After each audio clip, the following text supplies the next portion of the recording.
Bonjour Didier, Jean-Louis Tour, RMC Sport. Quelle valeur sportive donner à la rencontre de demain, sachant que vous avez peu d'entraînement depuis le début du rassemblement, qu'il y a eu le décalage horaire à digérer, et donc j'imagine aussi des temps de jeu à répartir dû à la fatigue?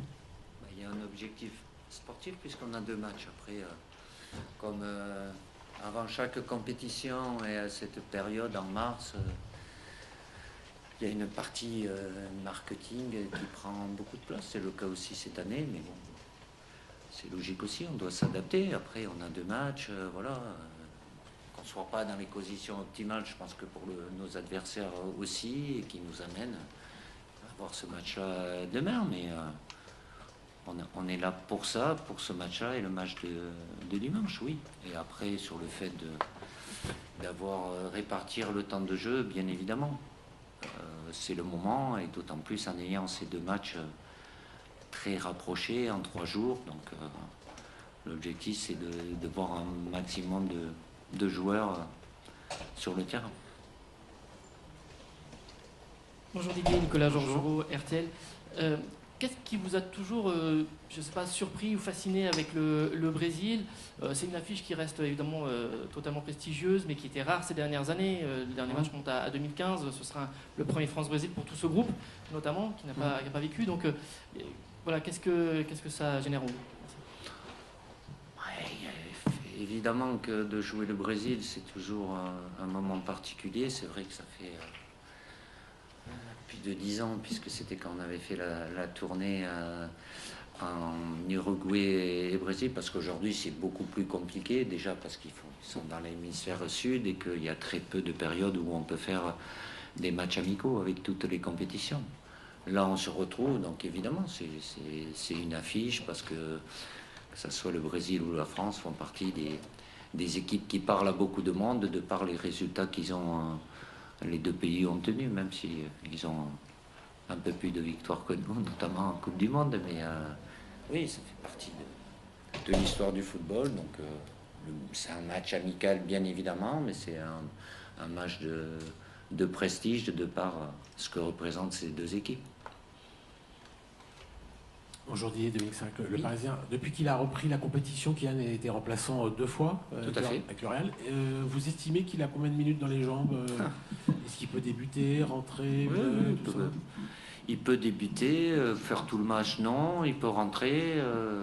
Lui, comme les 24 autres joueurs, rentreront dans cette réflexion-là de répartir entre les 2 matchs. Chaque joueur a une situation bien particulière, en plus des éléments sur le plan athlétique ou physique aussi, qui nous permettent de faire en sorte de gérer.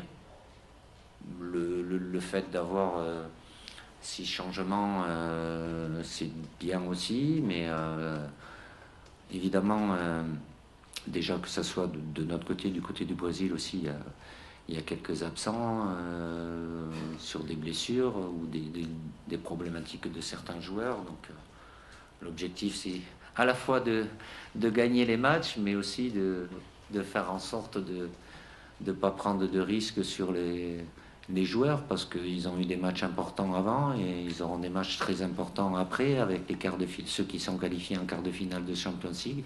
Et puis parce que s'ils sont dans la ligne droite où ils jouent les différents titres nationaux, Coupe nationale, bien conscience de ça, mais on a ces 2 matchs-là, donc ça rentre dans ma réflexion avec le staff, bien évidemment.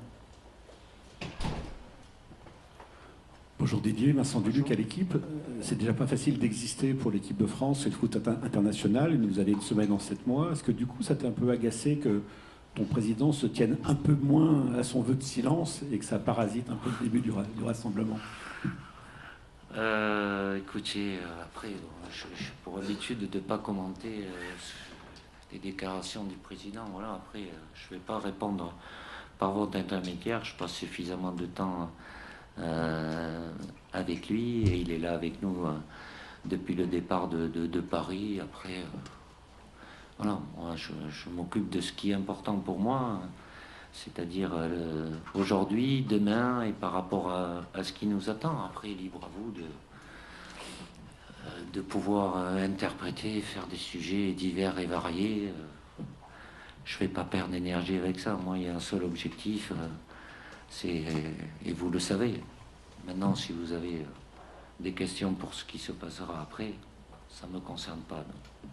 Que ce soit lui qui réponde ou pas, c'est son rôle, il est président. Donc, mais ce qui n'empêche pas qu'il est avec nous quotidiennement de pouvoir échanger avec lui.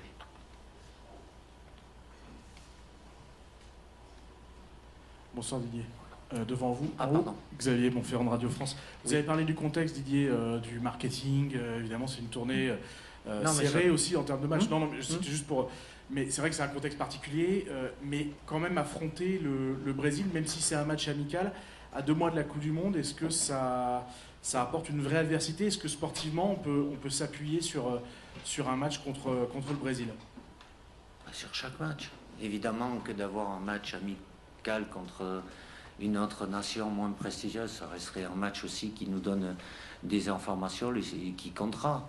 Mais là, ça parle plus, même pour les joueurs, bien évidemment. Donc, c'est pas dire on est là et on n'est pas là pour faire du marketing. Ça fait partie de la vie de. Aujourd'hui, ça a augmenté, comme les obligations médiatiques ont augmenté aussi avec le temps. Voilà. On s'adapte, il y aura une vérité du terrain qui sera celle du moment et évidemment qui donneront des éléments et à vous qui vous amèneront peut-être certainement à des analyses, des conclusions. Mais oui, on n'a pas tant. Le dernier match, il était il y a 4 mois. Entre-temps, les joueurs, eux, ils ont joué beaucoup plus de matchs. Mais évidemment que ce qui se passera demain et dimanche nous serons utiles en ce qui me concerne et le staff par rapport à ce qui nous attend au mois de juin. Bonjour Didier, Bertrand Latour, InfoSport plus Canal+, au fond. Ces derniers temps, en équipe de France, vous avez joué avec 4 joueurs à vocation offensive. Est-ce que vous avez le... Depuis un bon moment. Je sais. Déjà en Coupe du Monde à Doha. Oui. Merci. Est-ce que vous allez continuer dans ce sens-là? Première question. Et deuxième question, Ousmane Dembélé est présent en ayant gagné le Ballon d'Or, ce qui est nouveau, en bleu. Peut-il continuer à jouer à droite en équipe de France alors qu'il a obtenu le Ballon d'Or en étant plutôt dans l'axe au Paris Saint-Germain? J'ai perdu ta première question. Vous allez continuer à jouer avec 4 joueurs Oui, c'est plus... oui, à partir du moment où il y a beaucoup de joueurs offensifs, après il y a un équilibre toujours à avoir, mais je ne vais pas renoncer au fait d'utiliser le maximum de joueurs, parce que même s'il y en a 4 qui commencent, il y en a beaucoup qui sont sur le banc et qui peuvent rentrer aussi, et certains que j'ai pas pris qui auraient pu être là. Donc après, on peut jouer avec 4 sans problème. Si on a le ballon, il n'y a pas de souci. Si on ne l'a pas, c'est là où il faut être performant aussi, même si l'objectif c'est de l'avoir le plus possible et de créer le plus de problèmes à l'adversaire. Ça l'a toujours été, en faisant en sorte d'appuyer sur nos points forts et de jouer là-dessus. Donc la ligne directrice, c'est celle-là. Par rapport à Ous, je sais pas, le débat que... Après, oui, même si au PSG, quand vous le voyez, il a une position de départ où il est avant-centre, mais je regarde ses matchs, il est milieu, il est à droite, il peut être à gauche, il peut être plus bas. Voilà, il a une position de départ avec nous et comme la plupart des joueurs offensifs, une liberté. L'important, c'est à la perte du ballon d'avoir les zones qui soient occupées, mais c'est pas rester fixe dans une zone. Ousmane a la capacité de jouer un peu à tous les postes offensifs. Avec le PSG, il joue dans un certain système qui amène un positionnement sans doute différent, mais j'en discute avec lui. Et après, c'est aussi une association par rapport aux autres joueurs offensifs. Mais il y a une position de départ, mais qui évolue au fil du match. Vous n'avez pas la même photographie. En l'espace de 1 minute, 30 secondes, le positionnement peut être différent. C'est ce qui est aussi intéressant et qui est censé poser problème à l'adversaire. Et on va prendre une dernière question. Oui. Bonjour Didier, Alexandre Marié pour le journal Le Monde. La Coupe du Monde sera votre dernière compétition. Au niveau de votre état d'esprit, Est-ce que vous ressentez davantage de pression en vous disant qu'il faut réussir votre sortie, ou au contraire, est-ce que vous vous sentez plus détendu en vous disant que vous avez déjà tout gagné avec les Bleus? Ni l'un ni l'autre. Ce qui est derrière est derrière, ça fait partie de l'histoire que j'y sois lié. Je sais très bien, le plus important pour moi, c'est aujourd'hui et demain. C'est pas, je pense pas à moi et réussir ma sortie.